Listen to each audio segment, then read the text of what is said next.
For a moment, I had no idea what had happened. It wasn't until the vase my husband had thrown in a fit of rage shattered that I finally understood what was going on. He had thrown water from the vase at me. "Make sure this room is cleaned up by the time I get back home," he demanded. "Yes, I'll make sure it's tidy," I replied. It was my fault for having been napping. After blaming me relentlessly, my husband seemed satisfied and headed off on his business trip. He must have thought he could say anything he wanted, as I had no other place to go. His behavior had been growing increasingly abusive. Little did he know, he was about to lose his own home. My name is Maria Hastings, I'm 36 years old.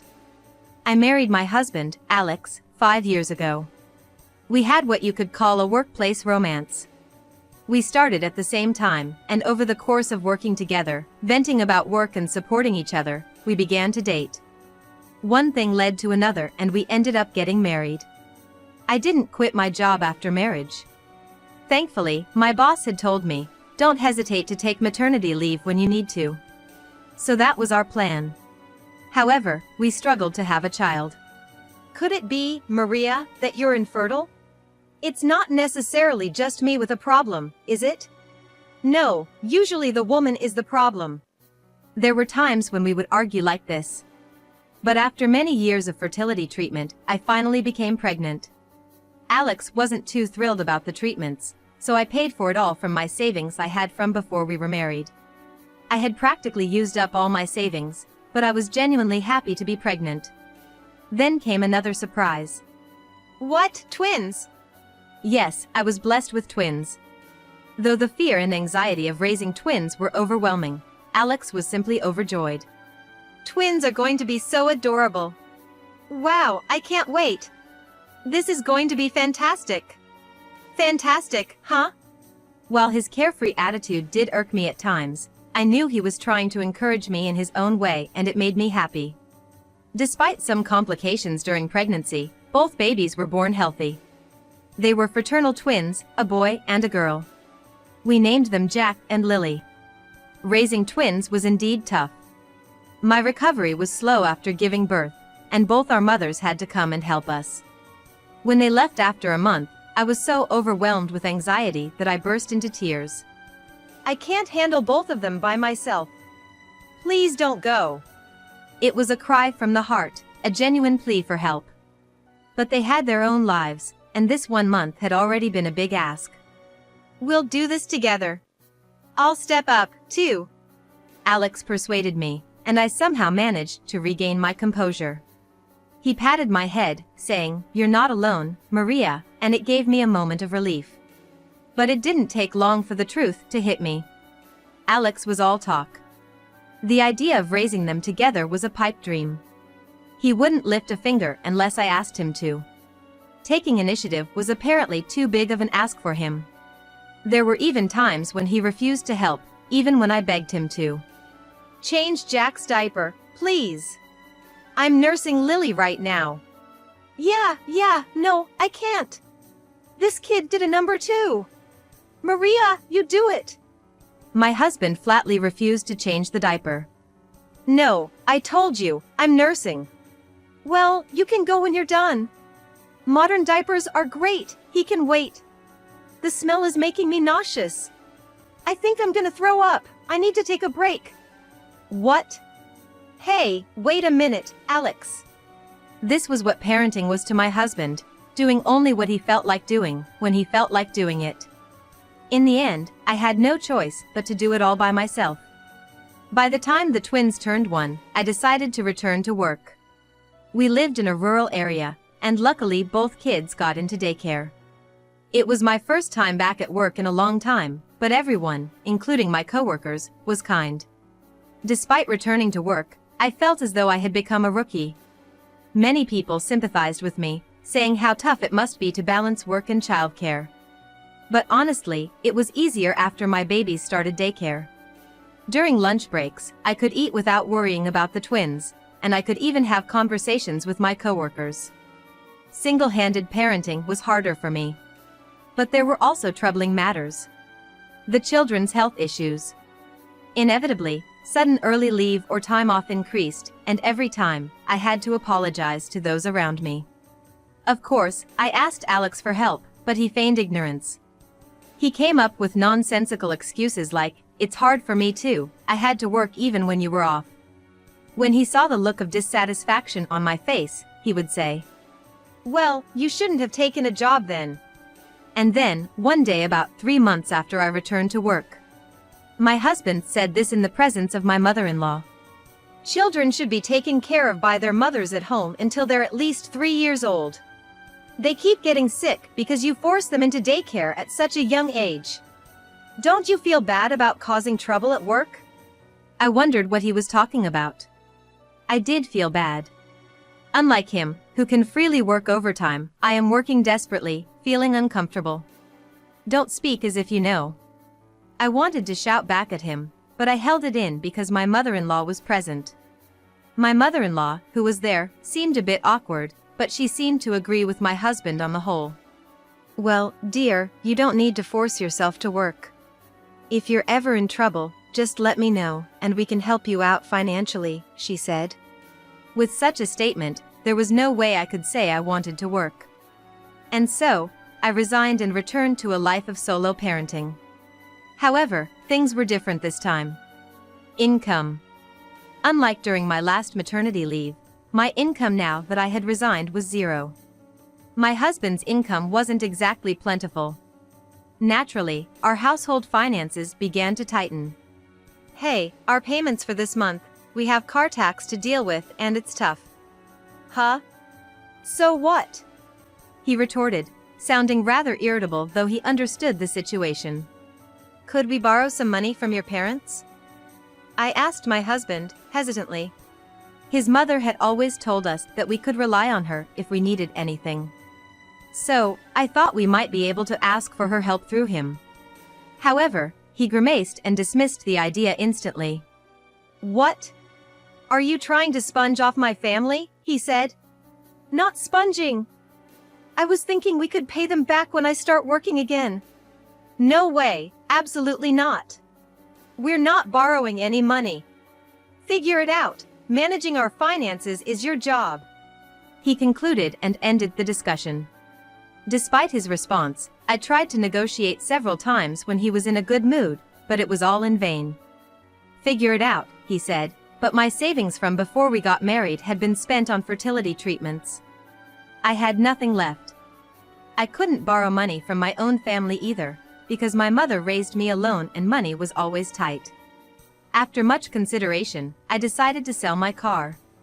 By selling it, I managed to get some money. When I told my husband about it, he seemed satisfied, if not a bit smug. "I've always thought it was a waste. You stay at home, you don't need a car. It worked out well, didn't it?" In our area with limited bus services, a car was essential. From now on, any outings with the twins would be on foot. How am I supposed to do the shopping? Tears welled up in my eyes, but I held them back. At this point, I started considering divorce. My husband continued to contribute to childcare only when he felt like it. He did love our kids. But he was not consistent. All these issues were piling up, and I was losing sight of a future with my husband. I wanted to talk to my mother about the possibility of a divorce first. But something was preventing me from doing that. It was my grandmother's care. Not too long ago, my grandmother fell ill and needed caregiving. As a result, my mom moved in with her, taking care of her at home while juggling her job.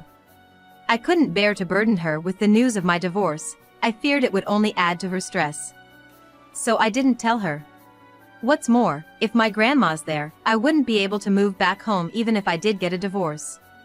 No job, no savings, and nowhere else to go. With these circumstances, I couldn't muster the courage to go through with the divorce. My husband, perhaps realizing I wasn't going anywhere, grew increasingly domineering. He'd complain if dinner wasn't plentiful enough or tut if the room was a mess. He turned into an absolute tyrant. Unable to resist him, I simply tried not to upset him. Before I knew it, Jack and Lily had turned too. They were adorable but had developed a will of their own, making it difficult to handle them. Today, as soon as I turned my back, they had again mercilessly covered the carpet with lines from a permanent marker. Ah! Not again! How did you get the marker? I'm sure I had put it away in the drawer. Oh! Was it Alex again? As I scolded them, both of them started crying out loud. It was nearly nap time, so they must have been tired too. Before I knew it, they had fallen asleep. While trying to find a moment to lay them down, I let out a sigh. I had to do something before my husband got home. I was so sleepy. The kids have started crying at night again recently. Just need to go upstairs. And then, my consciousness faded. Hey, what are you doing? When I opened my eyes, I was drenched. It took me a moment to understand what had happened. Standing before me was my husband, looking as fierce as a beast. While I'm sweating buckets working, you're napping? Must be nice. With that, he threw something next to me, making a clink sound. That's when I snapped back to reality. It was a broken vase. I must have dozed off, and he had doused me with the water from the vase. The act of him throwing the vase itself was frightening. If he had missed, it could have hit me. He probably wouldn't have cared if it had. But what about Jack and Lily? When I glanced around in fear, I could hear the kids' laughter and the sound of a cartoon from the other room. Thank God. Hey, are you even listening? Yes. I answered my husband, my gaze still lowered. God, I envy you. I'm working my tail off, and you're napping. Must be nice, being a housewife.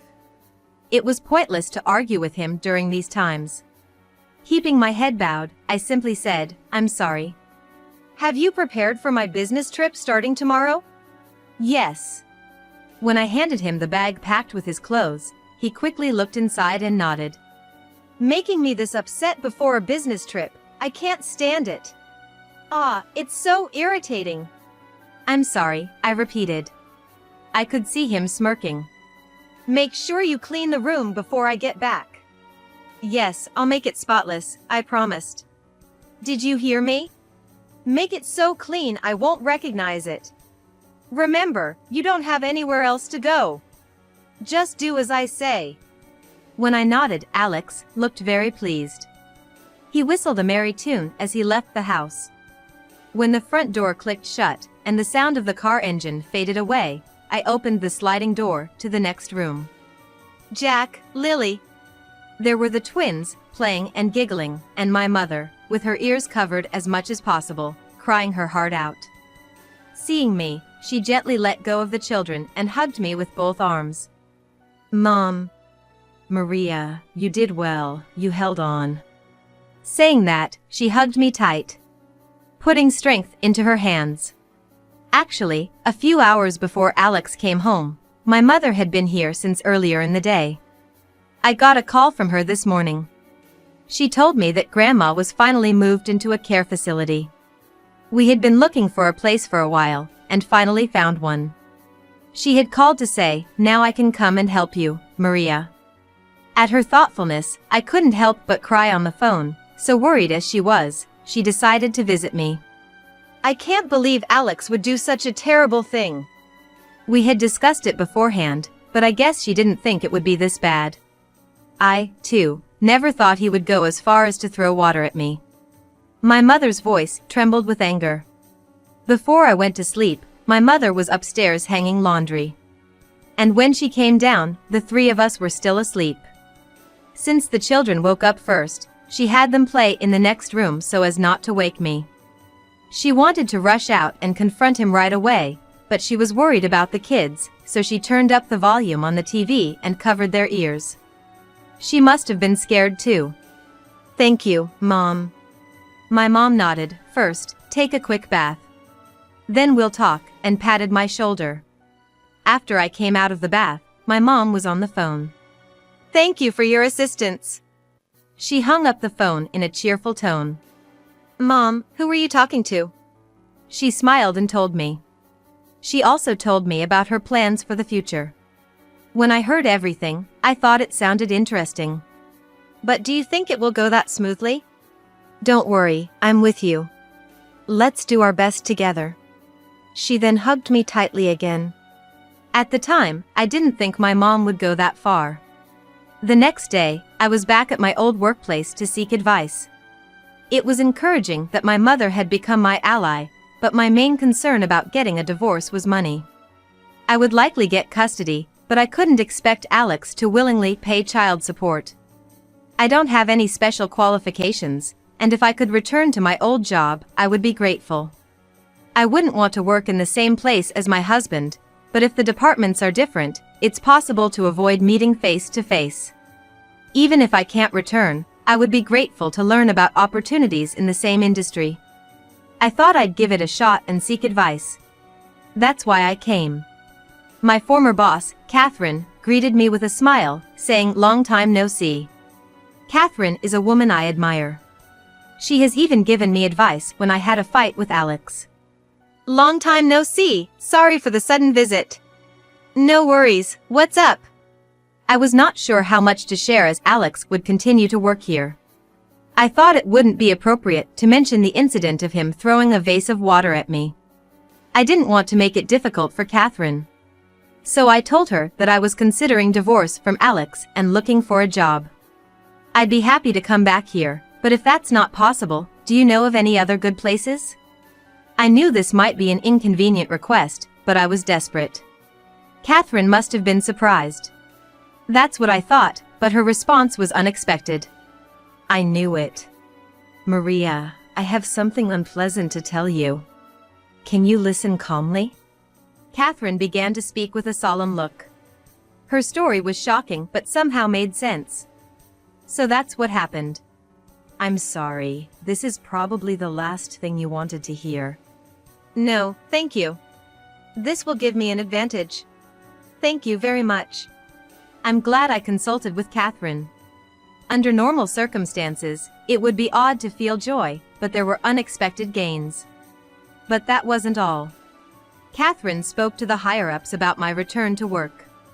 Apparently, they were in need of extra hands, so my return to work was easily decided. "I'm on your side, Maria. Keep pushing, but don't overdo it. We'll be waiting." "Thank you so much." Catherine replied with a smile, "Well, it's not just me, I think everyone is on your side. One less worry for me. Now all that's left is to settle things with my husband." A few days later, a call came in from my husband, where I was staying with my kids and my parents. "Hey! What's going on?" He was shouting as usual, but there was a hint of desperation in his voice. "What do you mean? I heard that you're planning to return to work. I got the info." This must be Catherine's doing. She said she would spread the news around to make it easier for me to return, but I never imagined it would reach my husband who's away on a business trip. "You seem well informed, who told you?" It was a simple question. But for some reason, he hesitated to answer. Even when I pressed him, he avoided the question. "Anyway, apparently there are rumors that we're getting a divorce, so I'm going to the office right now to quash them. No way I'm letting you return to work. I'm finishing up my business trip and coming back now, let's meet at the office. Figure out something to do with the kids, don't bring them." He was in a panic. He acts big at home, but it seems he cares about his image at the office. Well, I know there are other reasons. I texted Catherine, "I'm coming over now," and headed to the office. My husband had already arrived. The moment he saw me, he glared at me for an instant, but immediately switched to a smile. Such a facade. "Where are the kids?" "My mom is watching them." "I see." My husband and I entered the building where the office is located. As soon as we arrived at the floor of the office, and entered the room of my old department, a chorus of welcome back greeted us. When I looked, my former colleagues, bosses, and subordinates were clapping and smiling, coming over to us. In an instant, my husband and I were surrounded. Catherine was in the crowd. She took my hand and once again said, "Welcome back." My husband next to me looked shaken and had an awkward smile. "Why is everyone gathered? What's going on?" My husband asked with a wry smile. Catherine answered him. "We saw Maria and we couldn't help but come over. She's coming back next month, right? We can't wait. Eh? Eh? Next month? So soon? Ignoring my husband who had a question mark above his head, I started chatting with my other colleagues and Catherine. What about the kids today? My mom is watching them. Ah, right. They are not in daycare yet. Perhaps seeing this as an opportunity, my husband's eyes lit up. That's right, I'm grateful that you guys offered her to return, but without a daycare placement.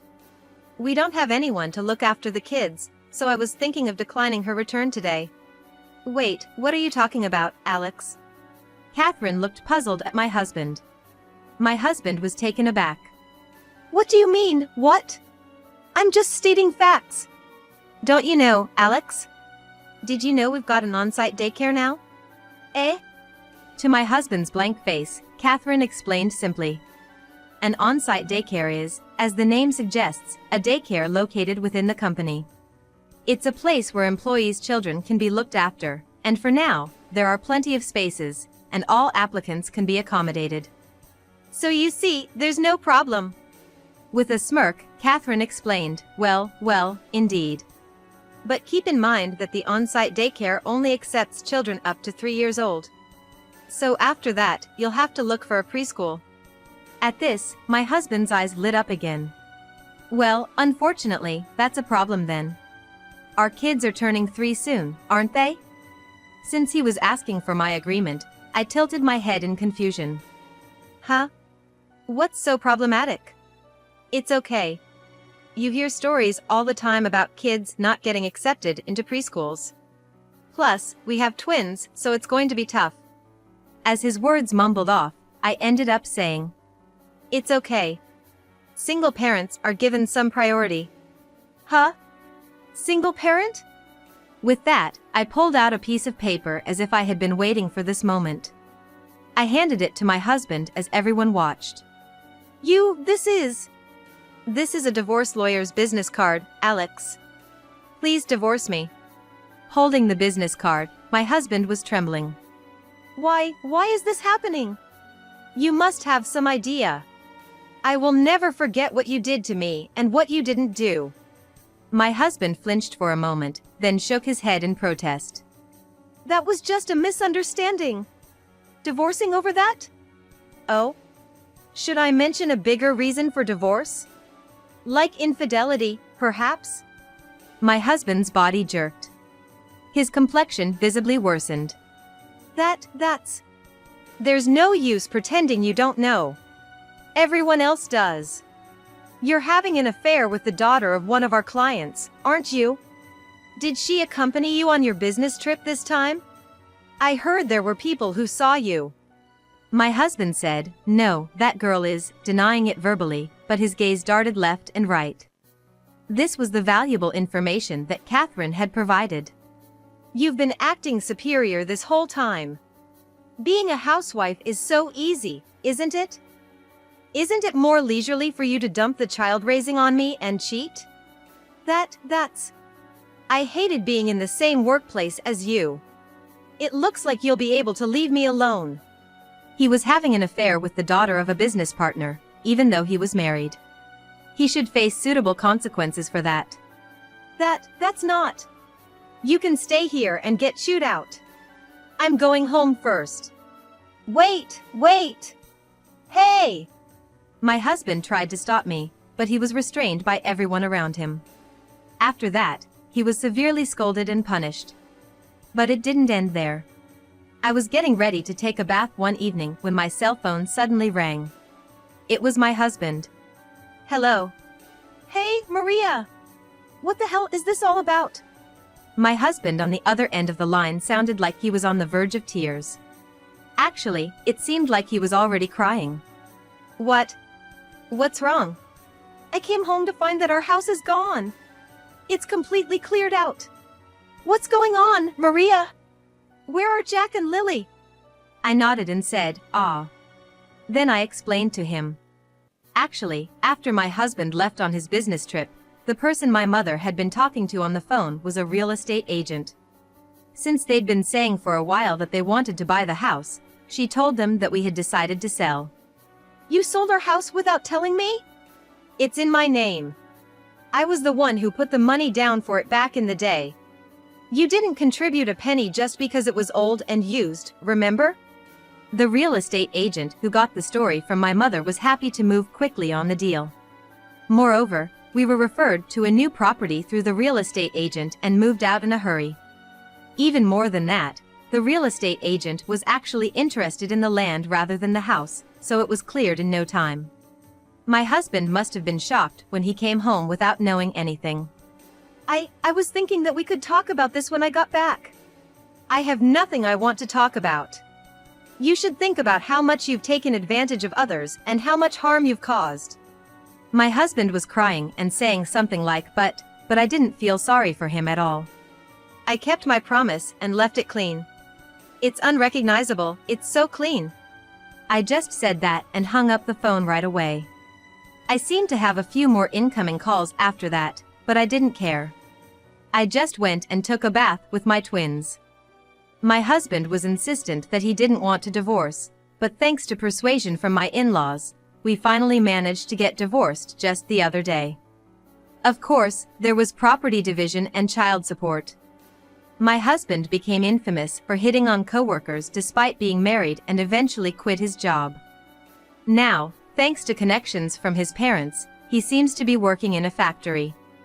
He's a very prideful person, so I'm sure he's having a hard time every day. As for me, I'm living peacefully with my mother and children.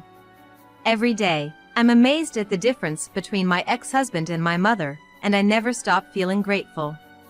I've come to realize once again that raising children is not something you do alone. Catherine comes over occasionally and plays with the kids. The kids still require a lot of care, but I think it'll be okay given the current situation. It seems like a bright future is in sight.